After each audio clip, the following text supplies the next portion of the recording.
Hello বন্ধুরা, আজকের ব্লগটা বৃহস্পতিবার সকাল থেকে শুরু করলাম। সকালে বাবুকে পড়াতে বসিয়েছি। বাবুর স্কুলের কিছু কাজ বাকি ছিল, কাল রাতে করানো হয়নি। বাড়িতে একটু পড়াচ্ছিলাম অন্য পড়াগুলো, তার কারণে সকালে স্কুলের কাজগুলো একটু করিয়ে দিচ্ছি। ও করছে, 9টা বাজতেই চলছে, তাই জানলা টানলাগুলো খুলে দিচ্ছি। এবার ওকে চান করাতে হবে, খাওয়াতে হবে, রেডি করাতে হবে, তার কারণে আস্তে আস্তে কাজে হাত লাগাচ্ছি। এবার দেখুন দোরঘর সব পড়ে আছে, বাবা খেয়ে গেছে, সমস্তটা ফেলে রেখেই আগেই আমি পড়াতে বসে গেছি। ওকে স্কুল পাঠিয়ে দিয়ে তারপরেই সব বাড়িঘর পরিষ্কার হয়। এই যে কাকু নিয়ে এসছে কপি আর মূলো, কপির পাতাগুলো ভেঙে নিয়ে ভাবছি ফ্রিজে ঢুকিয়ে দেব। ওটা ঢুকিয়ে দিয়ে চলে এসেছি। বাবু বই টই গুছিয়ে নিয়ে চান করবে, তার কারণে জল গরম, কাঠে রান্না ভাত হয়েছিল, কাঠে বসিয়ে রেখেছিলাম, হালকা গরম ছিল, আবার গ্যাসে চাপিয়ে দিলাম। এখানে কিছু জামা কাপড় হয়েছিল, জামা কাপড়গুলো বার করে দিলাম, কাচা হবে। এই যে ঝাঁট দেওয়া হচ্ছে। তাও তখন স্নানে ঢুকেছে, ততক্ষণ আমি ঝাঁট দিয়ে কদ্রগুলো যতটুকু পরিষ্কার হয় ততটুকু পরিষ্কার করার চেষ্টা করছি। আজ বৃহস্পতিবার, ঠাকুরের ঘরটা একটু ভালো করে ন্যাতা দিয়ে দেব। এই যে চলতিটাও একটু ঝাঁট দিয়ে পরিষ্কার করে নিচ্ছি, এখানটাও মুছে মাছে নেবো পরে। এই যে মাটির ঘরটা আমি একটু ন্যাতা দিয়ে দিচ্ছি। ঠাকুর থাকে ঘরে, বৃহস্পতিবার দিনটা একটু ন্যাতা দেওয়া হয়। ঝাঁট দেওয়া হয় রোজই, মানে পুরো ঘরটা ন্যাতা দেওয়া হয় না রোজ, বৃহস্পতিবারটা একটু দেওয়ার চেষ্টা করি। এখানে বাবুর জামা প্যান্ট আমি রেডি করছি। ও স্নান টান করে ভাত খাওয়ানো ওকে হয়ে গেছে, এবার রেডি করব। ফোন হাত থেকে ছাড়বে না, দেখুন না খালি ওর অগরটা।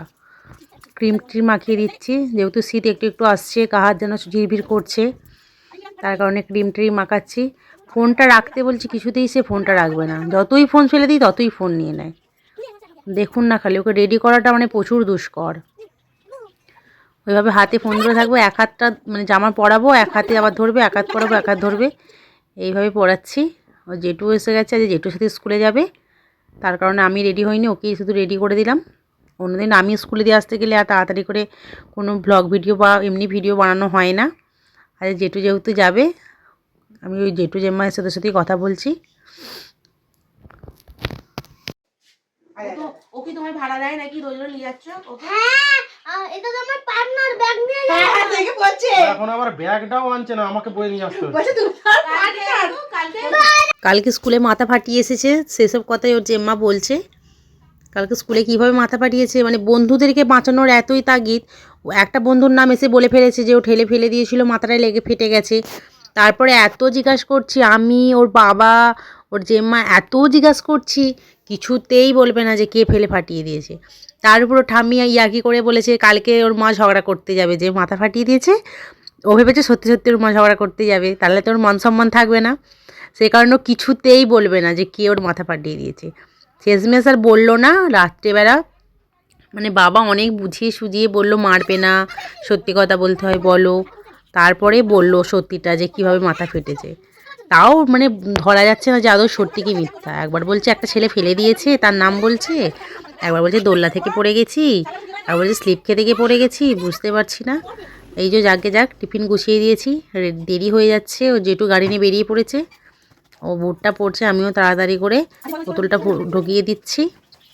রোজ ছুটি করবে, রোজ জুতোর লেস খুলে আসবে, জুতোর লেসটা একটু টাইট করে বেঁধে দিলাম। এই যে টাটা করে চলে যাচ্ছে।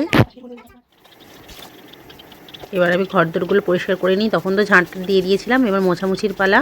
তাড়াতাড়ি করে বাড়ির কাজগুলো করে নিই। তারপর আজ বৃহস্পতিবার আছে, ঠাকুরকে পুজো দেওয়ার দিন, ঠাকুরকে একটু পুজো দেবো। রোজই সেবা দেওয়া হয়, বৃহস্পতিবার দিন কি একটু ধূপ ধুনো দেখানো হয়, এটাই যা আর কি। ধূপটা তো রেগুলার দেওয়া হয়, ধুনোটা আর দেওয়া হয় না, ধুনোটা বৃহস্পতিবার দিনই দেওয়া হয়।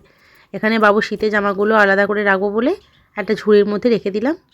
আমি স্নান টান করে নিচ্ছি, তার আগে অনেক কাজ হয়েছে, করে স্নান টান করে ঠাকুরের কাছে আলপনা দিয়ে দিচ্ছি একটু। খুব ভালো আলপনা আমি দিতে পারি না, ওই যা পারি তাই দিই ঠাকুরকে। আলপনা দিয়ে দিচ্ছি এবার পুজো দেবো বলে।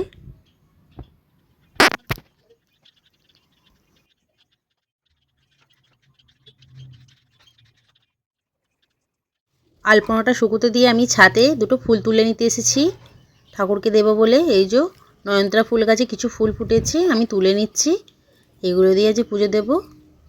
এই কটাই ফুল হয়েছে, নিচে চলে এসেছি, ঠাকুরকে ফুল টুল দিয়ে সাজিয়ে নিচ্ছি, দিয়ে রেকআপ টেকআপ ধোয়াই ছিল, আগে ধুয়ে নিয়েছি সব, দিয়ে ঠাকুরকে সেবা দিয়ে ধুনো দেখিয়ে দিচ্ছি। ও বাড়িতে ধুনো দিয়ে চলে এলাম, সমস্তটা দেখাতে পারিনি। এবার ঘরের মধ্যে দিয়ে দিচ্ছি ধুনো।